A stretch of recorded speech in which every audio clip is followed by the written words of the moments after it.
Hi there, Mr. Sutton here with the AB Calculus 6-9 homework answers on accumulation. On this problem, we have the number of bacteria in a culture growing at this rate right here, and at time 0 there's 7,500 of the little guys there. So we want to find the number present at time 5. So we have the present amount, we have a rate of change, we want a future amount. This is basically a fundamental theorem of calculus in bacteria form. So we're starting with 7,500. We're going to add to that the integral from 0 to 5 of this rate of change that they just gave us. And for this, since we're doing this without a calculator, we're going to have to take the antiderivative. So let's see, this is going to be 3,000 e to the 2t over 5 times the reciprocal of this inner tail here. So we're multiplying by 5 over 2, which that's really 2.5, so this is really going to be 7,500 that's turning into. And we're evaluating that from 0 to 5. So I'm going to pull the 7,500 out of this bracket here, and inside I'm going to have e to the 2 times 5 over 5 minus e to the 0 times 2 over 5. Now let's go ahead and just simplify this because all the answers are simplified. So this inside here, this is really e squared. So we have 7,500 e squared, and then this is really just e to the 0, so minus 1. So when the dust settles, we have 7,500 plus 7,500 e squared minus 7,500. These first and last terms cancel, leaving us with just 7,500 e squared, which gives us choice C. On this problem, at time 0, we have a forest preserve with a population of 1,500 deer. Rate of growth of our population is this r of t function. We want to know the population at time 3. So I'm going to let big P represent just population at a certain time, not that it really matters that much on this one. So we can say that P of 3, the population at time 3, equals this initial amount of 1,500 deer plus the integral from 0 to 3 of this r of t function, the rate of change of deer. So I'm going to plug this in my calculator now. I'll start by putting the function they gave me in my y1 and my y equals here. And let me quit out of there now, and I've got 1,500 plus math 9 going from 0 to 3. And I'm going to do alpha trace to get my y1 that I just entered that r function in, and dx. So this comes out to 10,141.005, not that you would have a fraction of a deer. So we'll go with 10,141 deer, which gives us choice D, D for deer. For this problem, we have water being pumped into a tank at a rate of R of T gallons per minute. And then let's see here, we have a tank that contains 800 gallons of water when our pump was turned on. So how much water to the nearest gallon is in there after 20 minutes? All right, so this is a fundamental theorem of calculus kind of problem. We're starting with 800 gallons of water. And I'll just call big R the amount of water at a certain time because little r is its derivative here. So we have 800 plus the integral from 0, because time 0 is when we had this 800 amount. So from 0 to 20 of this little r of t function up here. Let me use my calculator for this now. So before I do anything else, I've entered this r of t function in my y equals just so I don't have to mess around with it ever again. And now I'm going to do 800 plus the integral of that. So 800 plus math 9, integral from 0 to 20 of alpha trace y1. That's where I entered my r of t function, dx. And this comes out to 1,220, and that's gallons. So that gives us choice D. For this free response problem, we have a setup with traffic flow, defined as the rate at which cars go through an intersection measured in cars per minute. Traffic flow at an intersection is modeled by this big F function right here. So this is a rate of change measuring the cars per minute at t seconds from 0 to 30. And now the first part of the problem, to the nearest whole number, because we don't want a fraction of a car, how many cars pass through the intersection over the 30-minute period? So I have a rate of change here. I just need to figure out the total change in cars. So for that I need an integral. I'm going to take the integral from 0 to 30 of this big f of t function with a dt there. And I don't have to rewrite the whole thing because they've already named it for me. What I do need to do is put this on my calculator now and plug that in. So here I am on my calculator. I've gone to y equals and plugged this function in my y1 so that I never have to rewrite it again, at least on the calculator. And now I'm going to do math 9, integral from 0 to 30, and alpha trace, let me bring back y1 because that's where I put my f function, and then dx. This comes out to 2,474. That's the nearest car, and that's in units of cars. For this next part of the problem, we want to know if traffic flow is increasing or decreasing at time 7. So in order to do this, I need to figure out how this f function is changing at time 7, which is to say I need f prime of 7. Fortunately, I don't have to actually tell them what the derivative looks like algebraically. Since I'm just taking the derivative at one spot, I can just plug it in my calculator. So let's go ahead now and figure out f prime of 7 on the calculator. So to do this on the calculator, I'm going to do math 8. That gives me my derivative. I'll use dx as always. And alpha trace, let me put y1 where I stored my f function into this derivative. And then what time did I want? Oh yeah, time 7. So at time 7, press enter. That comes out to negative 1.873. And that's going to be cars per minute squared. Originally, it was just cars per minute, but the rate at which that's changing over time is now cars per minute per minute. So what does this mean?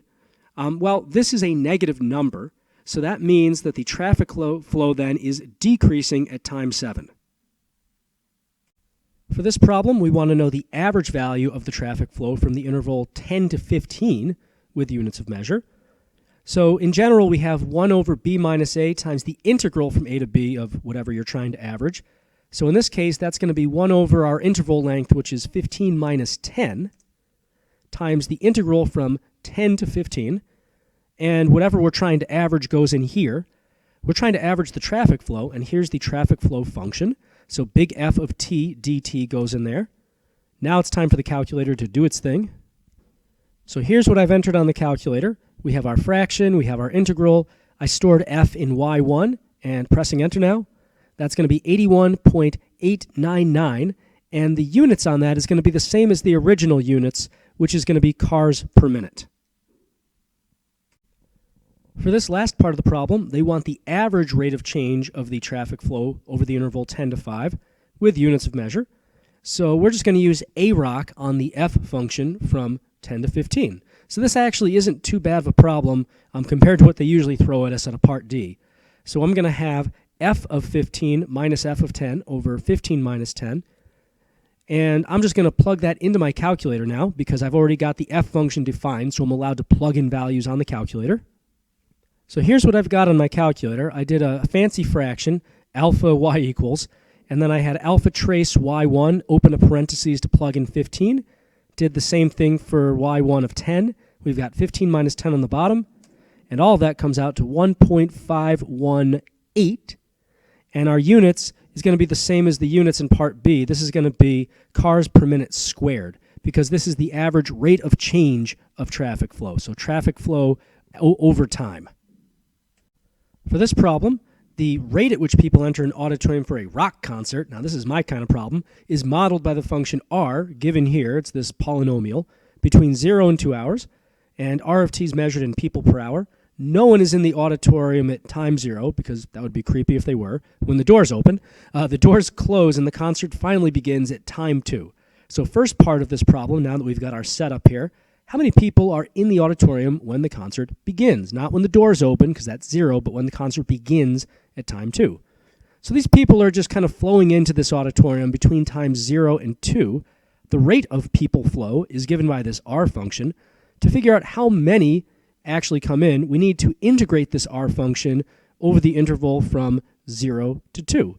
So we're going to take the integral from 0 to 2 of r of t dt. I don't have to rewrite this whole thing because they already named it for me. I do need to do this on the calculator though.